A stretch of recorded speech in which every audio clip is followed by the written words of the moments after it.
And welcome, and these are the Hoppers, Mike, Connie, Claude, Kim, and what's his name?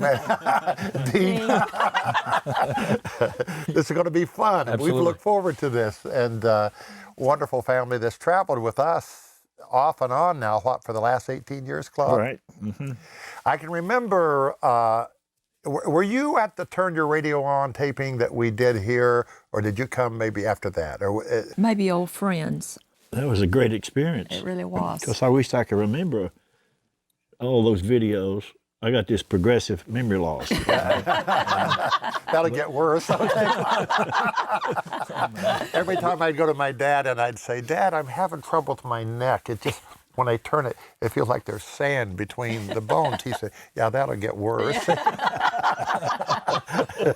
Love the encouragement, huh? Love the encouragement.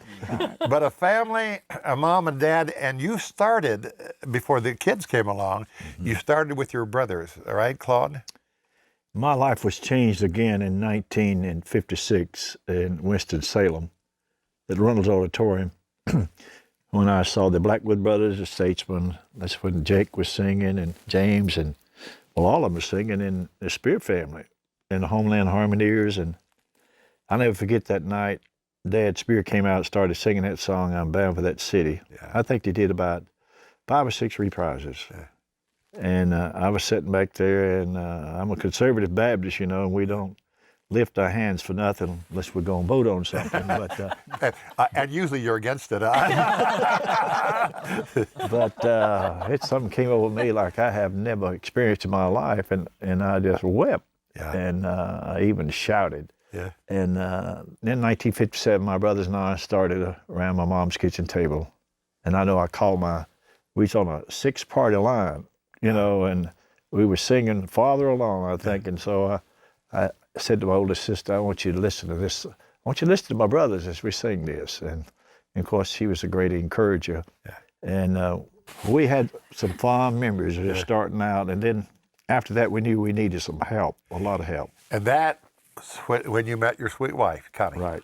Well, I remember her in high school. I remember her playing the piano, doing the assembly programs, and she was excellent.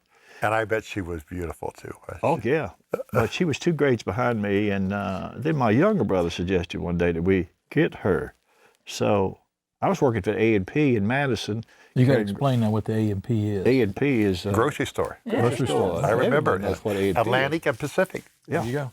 He's got it. But I'm not really speaking in reference of you. I'm talking about everybody else. But A&P was a grocery store, and I walked out to the stoplight, and she had stopped. And I pecked on her window, and she rolled it down. I said, "Would you consider coming and playing the piano for my brothers and I?"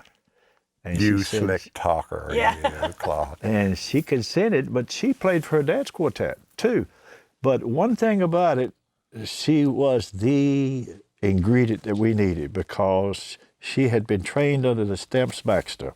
Her dad, they sung all those notes just perfect. I've listened to them practice. And you're talking about working hard. This lady here is the one that got us out to learn parts. And the Hopper brothers needed some help at that point, and That's right. She could provide that. We've gone a lot of places since Carnegie Hall, and one of the places was in Ireland. Was that a fun trip? Oh, yeah. Great. Yeah. I never thought we'd get out of Yeah. the county, much less go to a foreign country. And when that you got was- over there, you found a lot of people had the videos, were playing them in their home, were playing them in their fishing boats. Remember that? Yeah. They were talking about every time we go out fishing, we played them. Yeah, I remember that. Tunes that you did on one of our videos is a song that I heard on the radio. I was going from our little town, Alexandria, to Anderson, which is our county seat. And I heard you singing That's Him. Where did the song come from, Connie? We were getting ready to record in Nashville, and actually Ronnie Henson was working for Sunlight, and he said, "I've got a song that a guy just brought by here. His name is Bill Burns." And he said, "But it needs the last verse." So we loved it, and he took it back to Bill, and Bill wrote that last verse in that song. And I think it's just one of the greatest songs that we've ever had. And it just came out of the studio. And Bill is from Oklahoma, an evangelist in Oklahoma. Yeah. Just this past year, we took a trip to Alaska, and this is summertime. But Alaska in the summer it can get a little chilly. And the day that we were going to record, I think it was about, 45, 50 degrees. I didn't think anybody would come out of their rooms that day. And you can see when you start singing this, they were jammed. We did it on the back of the ship, and the scenery, the set, we couldn't have hired a Hollywood set director to have a better set. And to hear you do that in this setting, was that fun doing there? It was great. It really was. We enjoyed that. That was different. That was one of those reality shows, wasn't it? Yeah. Mike, Dean, which one did your mom like best? Me. I don't know. Tell them the pancake story. Yeah, that's how we showed up at the counter. Did I ever tell you the pancake story? No. I always made up my own pancakes from scratch, and I would cook pancakes for them. And of course, Dean is almost 7 years older than Michael. Much older, yeah. No, not much, just about 7 years older. But I would cook them when they came into the kitchen because pancakes are not good cold. So one morning they both got there at the same time, and I overheard them arguing over who would get that first pancake. Yeah. So I thought, I'll teach them a little lesson. I said, boys, if Jesus were here, he would say, let my brother have the first one. I can wait. He was about 4, and Dean was about 8, and Michael says, Dean, you be Jesus.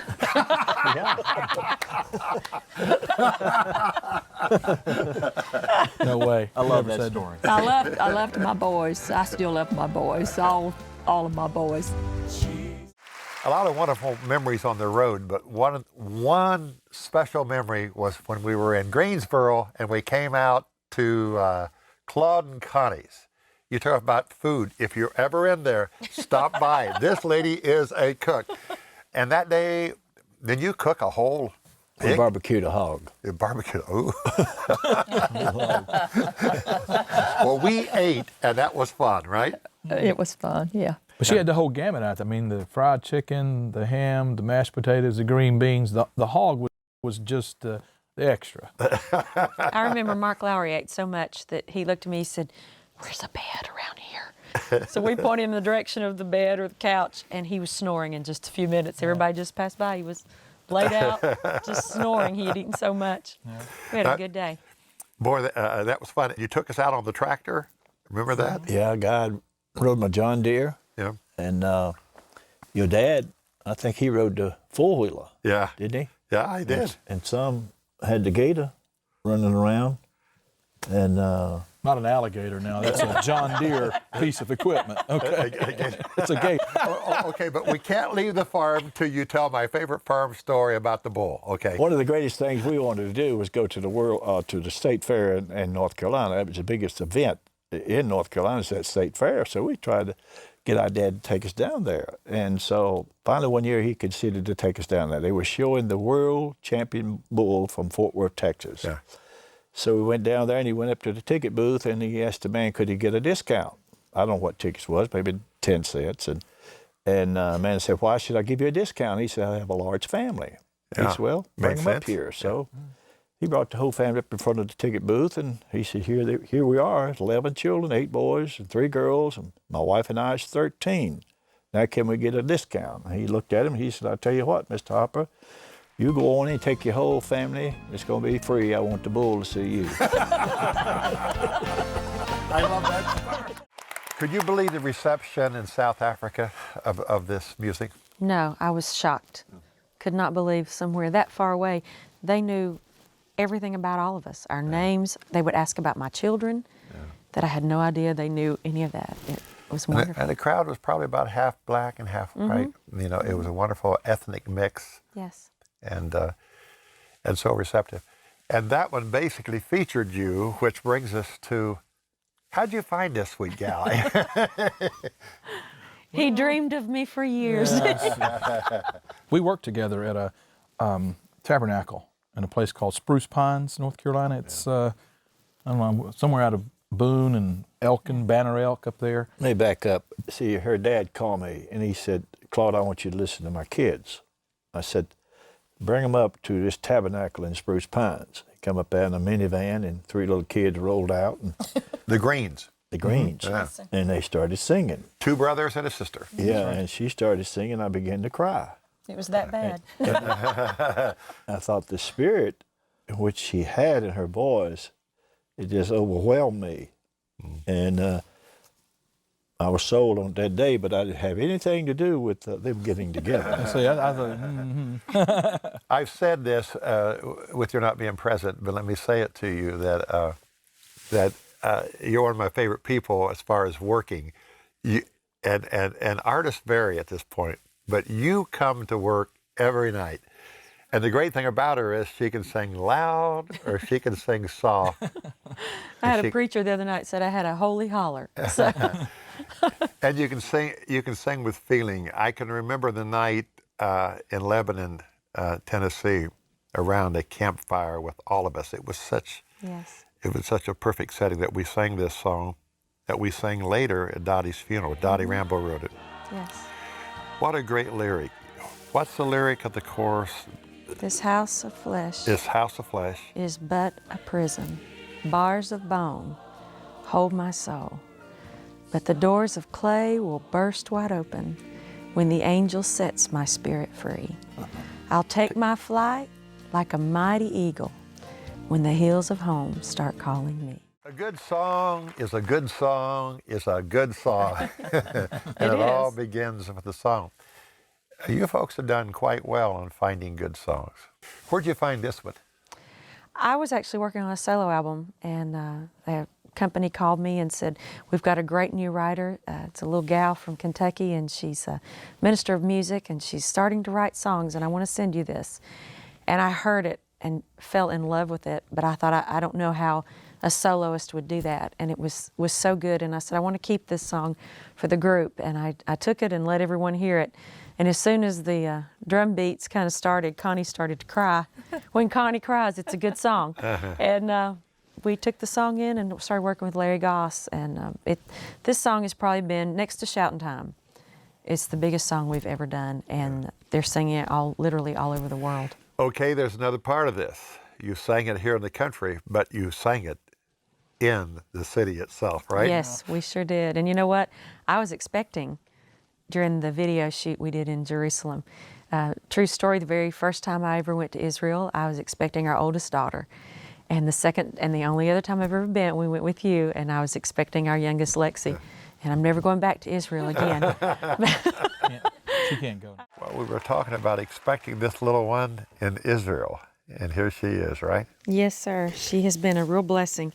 We got home from Israel, and a couple months later, my dad passed away in my mother's arms, and I was expecting her. And about 6 weeks after that, she came 9.5 weeks early, and she was in the hospital for a long time, just learning to eat. I remember she was tiny. She was very tiny, and she came home, and she's been doing great. And I kind of learned that the Lord takes away with my dad, and He gives great blessings as well.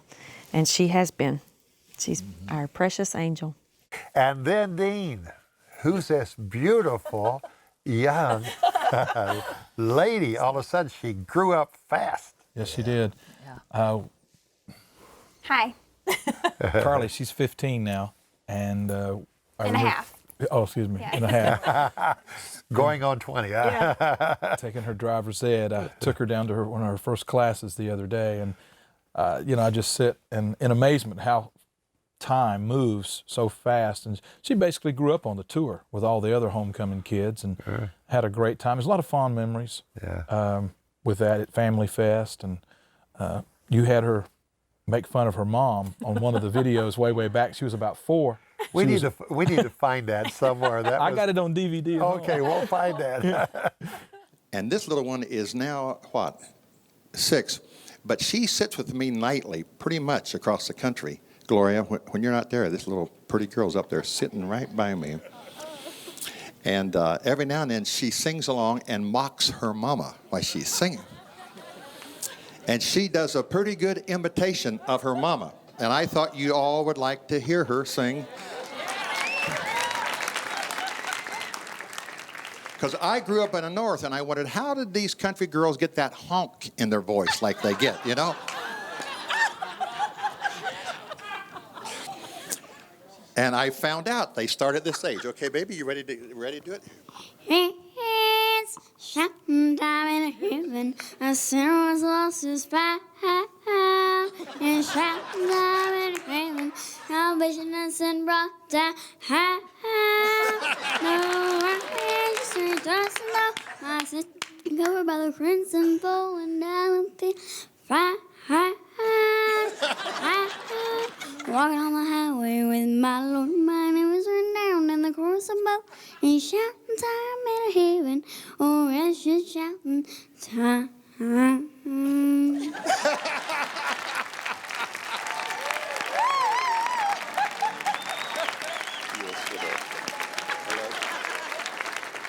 But now she's grown up, she's smart, making a 4.0 grade average in her studies and doing very well. I'm proud of her.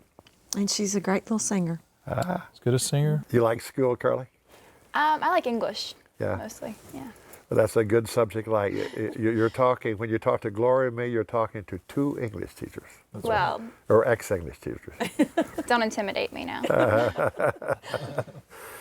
She did grow up beautifully. You know, it's interesting with all these kids to see how they've grown up and mature. I look at our three kids and I think, you know what, they did pretty well considering the parents. She's a good girl with a good heart. And She's got a big heart. Cries at everything. You Yeah. cry. It's really sad, actually. Dads, I got to tell you something, but before I get into it, well, honey, what are you crying? We just got started. I broke the candle. You like Christmas, babe? so, yes. Does Mama sing you Christmas songs? Well, we're going to go to Birmingham, Alabama, where we did a Christmas thing. And your mama and your daddy sang with David Phelps. And it was fast. It was Jingle Bells at a pace that you probably have never, ever heard it. Are you ready? You ready? Lexi, you like Christmas? She loves to help in the kitchen. Yeah. She'll get her stool up and wash the dishes, or she wants to batter the chicken, or she wants to stir. She wants to stir things, and so I let her help.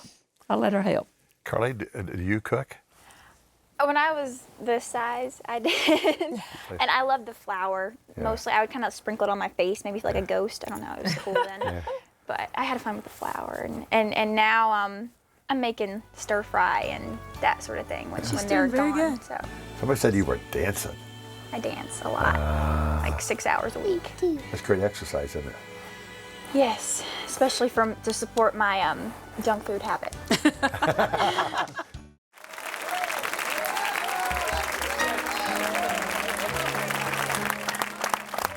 Did you see old Glenn come out of his seat? Oh, yeah. You know, he's the biggest cheerleader in the world, Glenn was. He sure was. We never even knew that you had put that on the video. And some people called and said, we've seen your song, I'll Be Like Him.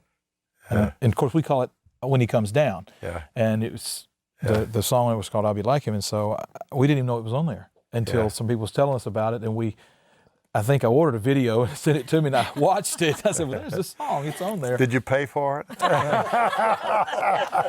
You know something? You can't script moments like that, and I guess that's the reason those were so beautiful. They didn't know what was happening, and I didn't know what was happening, but when the Lord's in it, and that's a special thing. And to see Hovey and to see JD with his mouth open. Yeah. I mean, pretty moving. And Glenn, you're right. I mean, just the greatest cheerleader, and you could do no wrong. I mean, even though you might have been off pitch or something, but Glenn was cheering you on. Everybody did. Kim, you were just a kid then. I mean, young compared to those That was folks. many hair colors ago. So good. We went from there to Atlanta, Georgia, to the Georgia Dome. Yes. One more time, Kim. I don't think I had any more left. How many times did you I think what, it was 6 or 7? There was 5 encores, I believe, 6, something, I don't know. The last one is the interesting one where you said, the one more time, and we were standing up there in the, already back at our seats, and Kevin had already popped the disc out. He was already halfway to the bus because we had to go to a concert for that night. And he heard her from outside doing her little Comanche yell there. And So she had to hold it until we had the disc back in there. and it had to acclimate itself into the player and then hit it. So that was, I think, an extended yell there or something. For the folks who don't understand Southern gospel, I think that's one of the exciting things about Southern gospel. There's no plan, and whatever happens, happens. Plus, folks do like to hear their favorite song again and again and again. And they want to see the veins pop too, I said I may pass out, but I'm not going to let go of that note till he gets back with that music. So that was something that changed our ministry forever that day. Because every time you would go to a town, the people would say, "You're going to sing shout time, huh?" Or they'd say, "What time is it?" Yeah. And you talk about a crowd. We were in Georgia Dome, 40,000 people. That had to be a record for gospel music history. Yeah. Remember the story when we were over there? Because every night when you would do this, Claude would always say, "What time is it?" And the folks in our country, would always say, "Shout time." Yeah. But when we were in England, Ireland. Everybody come by the table that night said, "You're going to do shouting time?" And I said, "Yeah, now I'm going to say, what time is it?" And y'all say shouting time. And I got up there, most people, when I said, "What time is it, Ireland?" they just looked at their watch. I said 8:30. Yeah. 8:30. There are special voices in our field that people identify with. And Connie, you may not like this tag, but you are one of them. And people love your face, they love your voice, they love your spirit. We love your cooking. Well, good. Thank you. There ain't nothing about you that we don't love. Love to be honest with Thank you. And this song is such a wonderful song. Well, it's just a song that speaks to people. I mean, we start singing it, and then I see young people and older people in the audience that can relate to this song. And it's good. It's just a great song. And we recorded this one at the Canada homecoming. We have a lot of friends in Canada, and that night we had about 14,000 friends. But it seemed like a living room, didn't it? It sure did. The people were just so kind, and they just loved everything that everybody did. And I thought you're right. We were just right down with them, and they enjoyed the songs. Yeah. You're speaking her voice, when she first started singing with the Hopper Brothers, was it Wally Fowler, Just One Rose Will Do, that we did? But I fell in love with her voice before I really fell in love with her, because she's got a voice that just grabs your heart. And even today, when I listen to it, I want to weep. But How many years of marriage? 48. 48 years. 49 in April. Yeah. About a month away from 49. Connie, you wrote this song, didn't you? Jesus Saves? Jesus Saves, yes. Yeah. I had it partially written, and then Jaron Davis, he helped with that. We wrote that together. And the thing I like about it is you got counter convention parts. That's what I wanted. I love those songs. I've got several of them that I've written back through the years. And I even told Dean today, I think we were riding up here, and I said, "Dean, as long as you sing, always be able to sing a great convention song." Yeah. And I think it's important. I love convention songs. You had us do an a cappella part in another room with an interview. It was a little B-roll segment. Yeah. And we did part of it as an a cappella piece. It was a nice little production idea. Yeah, you did very well there. Thank you very much. There are a lot of things within the Christian community that unites us, but nothing like prayer. If you want to get a group together from the left and the right, the far outs, everywhere else, you mention a need, and people will band together on praying. That's right. Mm-hmm. Give me the lyric again. Would you mention my name every day when you pray? Would you mention my name when you pray? Would you stand with me when you're down on your knees? When you're talking to Jesus. When you're talking to Jesus, would you mention my name? That has happened for me. And prayer will bring you through. Back when my mom was facing her trial of cancer, you're a lot younger. You don't quite understand, and you're thinking, could this be it? Yeah. And as you say, the line, prayers of a Christian can help not only those who are suffering, but the ones that are trying to help deal and cope and be encouraging to the one facing the trial. Carolee, what does prayer mean to a young kid of 15 and a half? Is that something you can get your mind around at this stage? Well, it's kind of hard to comprehend, but it's an amazing thought to know there's somebody out there actually listening when you're by yourself in your bathtub. It's a big deal. And the thing about it, you can talk to them in an airport with 10,000 people. You can talk to them in a Walmart. Talk to him riding down the road. I talk to him on my farm tractor. Makes no difference. You know, you're just a breath away. It makes no difference in surrounding. You know, you can just call him in a time of need. And that's what's so wonderful. Is he pretty close on your tractor? Oh yes, I tell you, just to feel and look and smell is a very wonderful reality to know that God's presence is with you. Makes no difference where you are. And in 50 years, we've called on him a lot. A lot.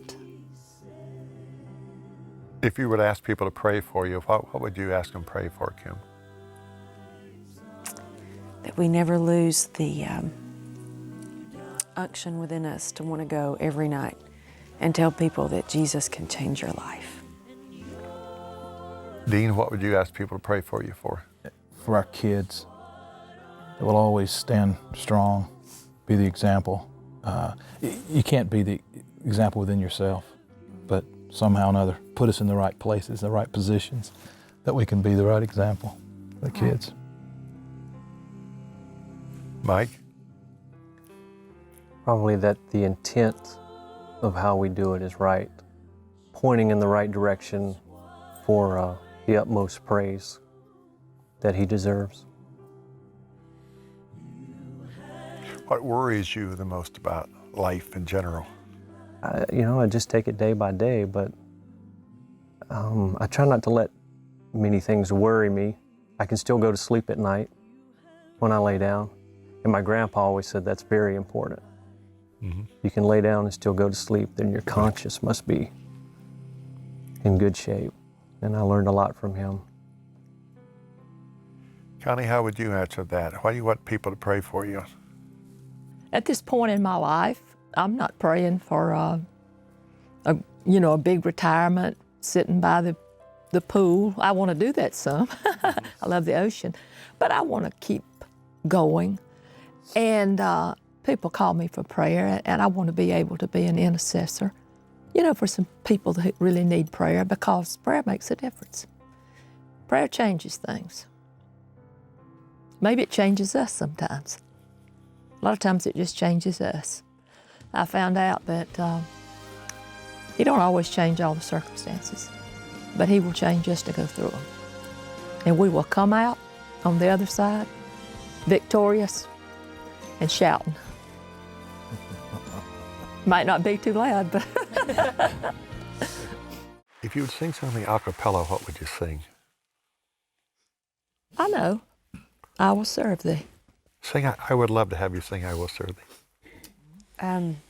I've been doing a song recently for my solo album that says, "Well done." And I think that's probably the sweetest words we'd ever hear the Lord say, is that you fought a good fight and you kept the faith. And I hope that he says, "Well done, thy good and faithful servant." And we've been singing about serving him, closing out our concerts a lot with this song that you wrote and recorded, and it kind of sums up everything that we have said through the night. And I want to say special thanks. As she was talking about a while ago, just reiterate the point of in our down times, times where the bus break down, it'd take every dime you had and all those.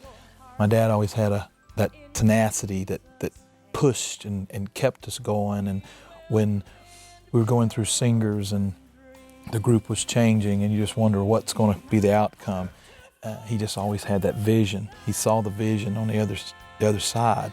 Herb Henry introduced us in Modesto, and he said, I introduced this group 20 years ago on this same stage, and now 20 years later, I'm introducing them tonight, and they still have the same members as they had 20 years ago. And I just said, thank you, Lord.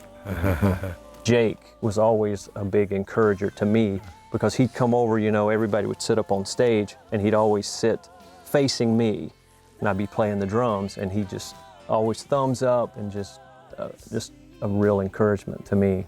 And it's just a lot of magic moments there. At a concert a couple months ago, Mark Lowry, he actually sang the Make It Real song. Yeah. And I've never had anything actually get to me and make me feel that way. Yeah. And it was really cool. And I knew that I grew up with him, you know, being on the tour, and I understood it. And you know how hard it is to make a child understand something. Yeah. And that's exactly what it says, is make it real. So. Vestal was always just my hero. And the last couple weekends before she passed away, we were doing the Christmas tour with you. And she was singing What a Lovely Name. And on more than one occasion, she would look up at me when she just got tired, and she'd sit down and she'd say, now you sing it, darling. And then I remember that you allowed me to sing that at her funeral, What a Lovely Name, in her honor. And we did that on your stage a whole lot after that in her memory and in her honor. I'll never forget those sweet little hands that she would put on my face and say, now you sing it, darling. And I've tried to do so ever since. This has been fun, and I hope the people who are watching have gotten to know a little bit more about you, your hearts, your dreams, where you've been and where you're going. The farm. Claude, bless your old farm heart. Don't forget the bull. We can't forget the bull. But it's been great. Love you guys. We love you too, baby. Love you.